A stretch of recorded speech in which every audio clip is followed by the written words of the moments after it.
High everyone and welcome back to my channel. कशा आहात तुम्ही सगळेजण? आशा करते की मस्त आणि मजेत असाल. चला, आजपासून इकडची पण स्कूल चालू झाली आहे आणि त्याच्यासोबत माझी तुमच्यासारखी धावपळ पण चालू झाली आहे. सकाळी लवकर उठा, टिफिन बनवा. 6-7 महिने झालं थोडं रिलॅक्स रुटीन चालू होतं, पण आता चला चालू झालं, बॅक टू रुटीन चालू झालेलं आहे. देवांसाठी आज आलू पराठे बनवायचे होते स्कूलमध्ये नेण्यासाठी. तो मला म्हणला होता की जे ब्रेकफास्टसाठी बनवशील तेच माझ्या टिफिनला दे, म्हणून म्हणलं चला आलू पराठेच बनवून घेऊयात, त्याला आवडतात. पण मलाच टेन्शन आलं होतं की मला जाग येते का नाही म्हणून, कारण की लहान बाळ असल्यामुळे थोडं लवकरच आवरलेलं बरं असतं ना, म्हणजे तो रडायला नाही पाहिजे. उठल्यानंतर त्याला लगेच घ्यावं लागतं. मी इकडं टिफिनची तयारी करत होते, तोपर्यंत देवांच्या पप्पाने त्याला उठवलं होतं झोपेतून. त्याला उठवता उठवता आधी पण उठून बसला होता, पण तो रडत नव्हता, खेळत होता, त्याच्यामुळे काही वाटलं नाही. मग मी पटकन इथं आलू पराठे करून घेतले सगळ्यांसाठीच, नाश्त्यासाठी वगैरे.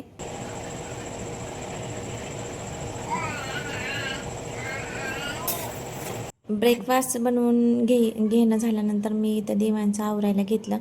खूप जास्त टाइमपास करत असतो, मीच लावतो, मीच घालतो, मीच करतो सगळं म्हणत असतो आणि आवरत नाही पटकन. हे आधीला घेऊन बसले होते, तोपर्यंत मी देवांचं सगळं आवरून दिलं. मला जायचं होतं त्याला सोडायला, पण मी गेले नाही, कारण की मला बघितल्यानंतर तो जास्त रडेल म्हणून मी गेले नाही. कारण की आता खूप दिवसानंतर तो स्कूलला जाणार होता, त्याच्यामुळे मला माहीतच होतं की तो रडेल म्हणून मी गेलेच नाही. मग मुलांचं कसं असतं ना, मम्मी बघितल्यानंतर त्यांना जास्त रडायला येतं.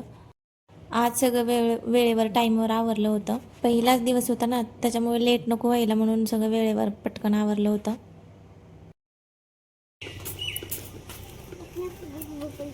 बाय बाय दादा.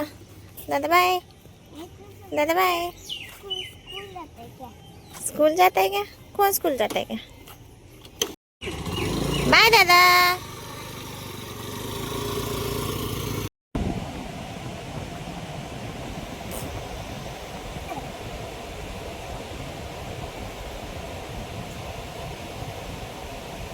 नंतर आधी खेळून झोपी गेल्यानंतर मी माझं आवरून घेतलं. देवांश गेल्यामुळे मला जास्त प्रॉब्लेम होईल होती, कारण की मी प्रत्येक वेळेस देवांशला कुठं जाते वेळेस असं सांगून जात होते की देवांश लक्ष ठेव, देवांश असं बघ तसं बघ म्हणून सांगून जात होते. आज कोणी नव्हतं त्याला बघण्यासाठी, म्हणून तो झोपलाय तोपर्यंत मी पटकन सगळी कामं आवरून घेतली. आणि देवांश स्कूलमध्ये गेलाय तर घर एकदम शांत झालं होतं, की असं वाटत होतं घरामध्ये कोणी सुद्धा नाही माणूस, कारण की आमच्या घरातला सगळ्यात जास्त बडबडा देवांशच आहे. सारखं मम्मा पप्पा करत असतो. आता तो येईपर्यंत घर एकदम शांत राहील आणि माझा बेडरूम पण एकदम क्लीन राहील तो येईपर्यंत.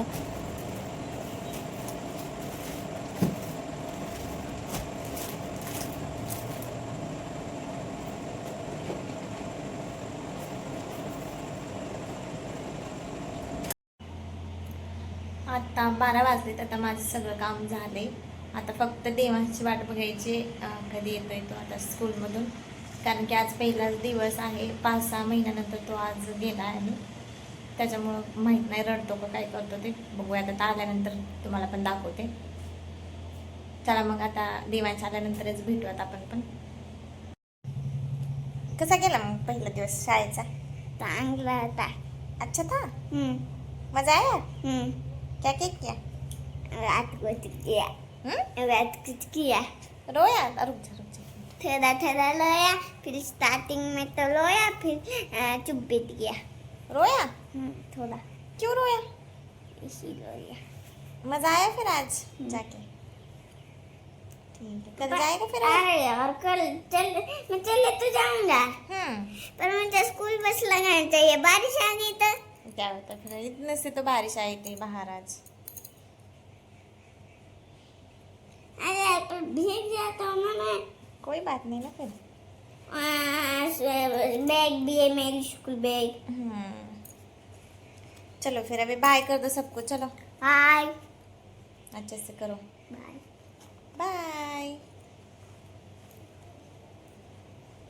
बंद कर.